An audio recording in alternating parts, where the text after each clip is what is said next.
की माझ्या विरोधात कट कारस्थान आहे, तेव्हा मला हा गंभीर आरोप वाटत नाही. मला हे अत्यंत बालिश आणि हास्यास्पद वाटतं. एक दुसरं असं, केसरकर म्हणतात की 39 लोक गेले, मला एकट्यालाच का टार्गेट करताय.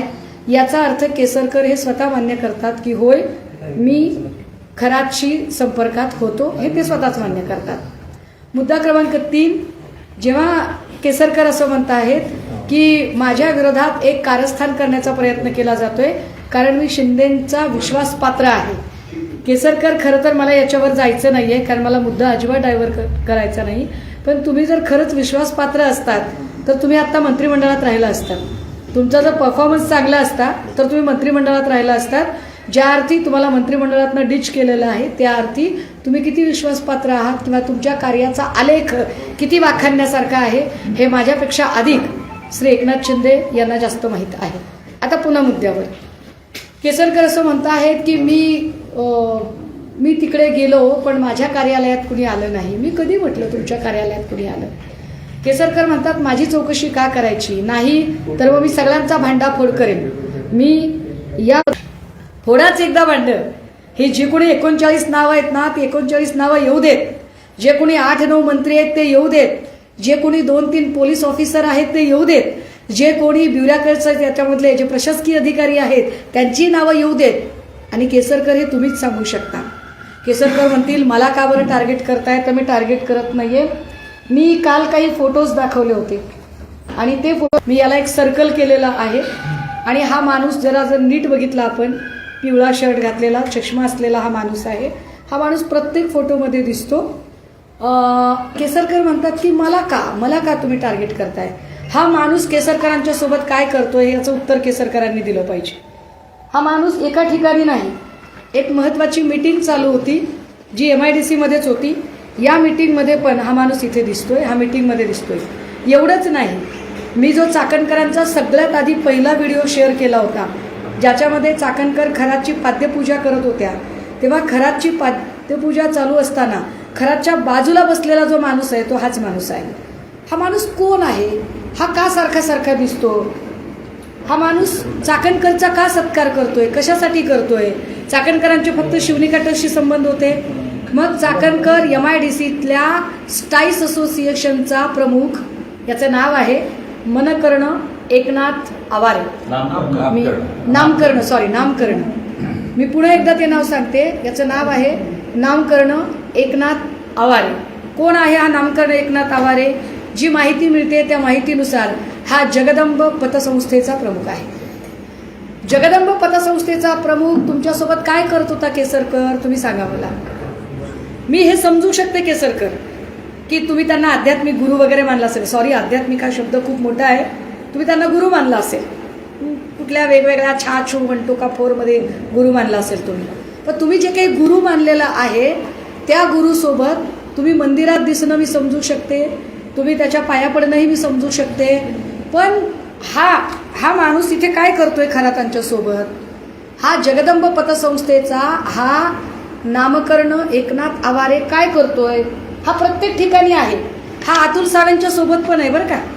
जो अतुल सावेंचा फोटो आहे ज्याच्यामध्ये खरात पण आहे, प्रत्येक वेळेला खरातच्या ज्याला म्हणतो प्रमुख आहे जो स्टाईस सोबत काम करतो. स्टाईस काय आहे तर सिन्नर MIDC मध्ये जी कर्मचारी अधिकाऱ्यांचं जे असोसिएशन आहे त्याला स्टाईस असोसिएशन असं म्हणतात. हा स्टाईस असोसिएशनशी संबंधित आहे. मी का याचं नाव पुन्हा काढते याचं कारण मी सांगितलं पाहिजे. जी माहिती मी काल दिवसभर, परवाला इथं येऊन दिवसभर घेत होते. मला खूप लोक म्हणाले की तुम्ही मिरगावच्या फार्म हाऊसला जाणार का, हे असले स्टंटबाजी करण्यात मी इंटरेस्टेड नाही. उगाच कुठेतरी जायचं, फोटो सेशन करायचं, काहीतरी व्हिज्युअल्स करायचे, असल्या स्टंटमध्ये इंटरेस्टेड नाही. मला टू द पॉइंट काम करायला आवडतं. या नामकर्ण एकनाथ आवारेची जेव्हा माहिती घेतली, विशेषतः संगमनेरमध्ये असेल, सिन्नरमध्ये असेल, सिन्नरच्या आजूबाजूच्या वाड्या असतील तिथे असेल, जेव्हा याची माहिती घेतली तेव्हा असं लक्षात येतं. लोक दबक्या आवाजात सांगतात की अनेक बड्या नेत्यांचे, अधिकाऱ्यांचे, कर्मचाऱ्यांचे पैसे ब्लॅकचे व्हाईट करायचं काम हा जगदंब पतसंस्थेमार्फत करत होता. खरं की खोटं पोलिसांनी तपासावं, पण याला रेकॉर्डवर आणणं गरजेचं आहे. अनेक लोकांचे ब्लॅकचे पैसे व्हाईट करण्याचं काम हा माणूस करतो, हा जगदंब पतसंस्थेचा माणूस आहे, हा माणूस केसरकरांच्या सोबत काय करतोय, आणि केसरकर तुमचं कार्यक्षेत्र शालेय शिक्षण मंत्री होतं. शालेय शिक्षण मंत्र्याचं एका पतसंस्थेच्या प्रमुखासोबत काय बोलणं चाललंय, कशासाठी हा माणूस तुमच्यासोबत सारखा सारखा आहे, या माणसाला आणि खऱ्यातला घेऊन तुम्ही कुठल्या आर्थिक व्यवहाराबद्दल बोलत आहात, याचं उत्तर केसरकर तुम्ही द्यावं लागेल. तुम्ही असं उडवाउडवीची उत्तरं देऊन नाही चालणार की माझ्या विरोधात कट कारस्थान.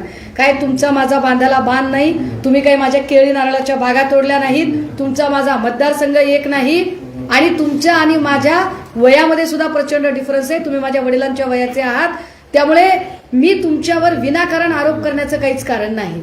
या माणसाचा संबंध काय तो कळला पाहिजे. तुम्हाला 39 लोकांचा भांडाफोड करायचा आहे, जरूर करा. 39चा भांडाफोड करा, 8 ते 9 मंत्र्यांचा भांडाफोड करा. याचा अर्थ तुमच्याकडे माहिती आहे. ज्या अर्थी तुम्ही म्हणताय की मी भांडाफोड करेल, त्या अर्थी केसरकर तुमच्याकडे माहिती आहे, आणि असलेली माहिती तुम्ही दडवून ठेवताय. हा खूप मोठा गुन्हा आहे. या अर्थाने तुम्ही गुन्हेगार ठरताय, तुम्ही स्वतः मान्य करताय. हे सगळं तुम्हाला सांगावं लागेल. हा माणूस सगळीकडे दिसतोय. 3च माणसं पुन्हा पुन्हा का दिसतात, इथे परत मी सर्कल केलंय नामकर्णला.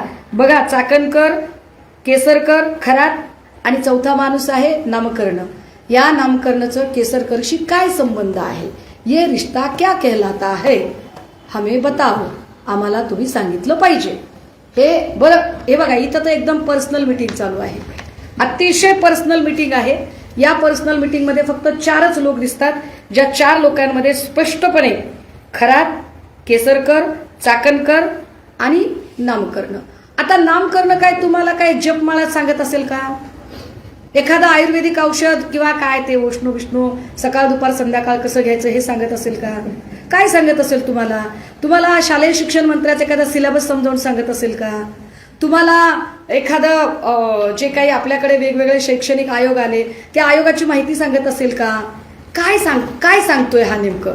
तुम्ही 3 जण काय काळजीने याचं म्हणणं ऐकताय, कुठल्या आर्थिक व्यवहाराबद्दल तुम्ही बोलताय. Kesarkar, you should speak out. तुम्ही लोकांना वेड्यात काढू शकत नाही. तुमची देहबोली जी अशी ततमम करणारी देहबोली आहे, त्यावरनं तुम्ही निश्चित काहीतरी माहिती दडवताय. ज्या अर्थी तुम्ही म्हणताय की मी भांडाफोड करेल, मी एकटाच का जाऊ म्हणताय, तर नकाच एकटे जाऊ, सगळ्या सवंगड्यांना सोबत घ्या, सगळ्या सवंगड्यांची नावं तुम्ही सांगा. हे आम्ही सांगितलं पाहिजे. थँक्यू.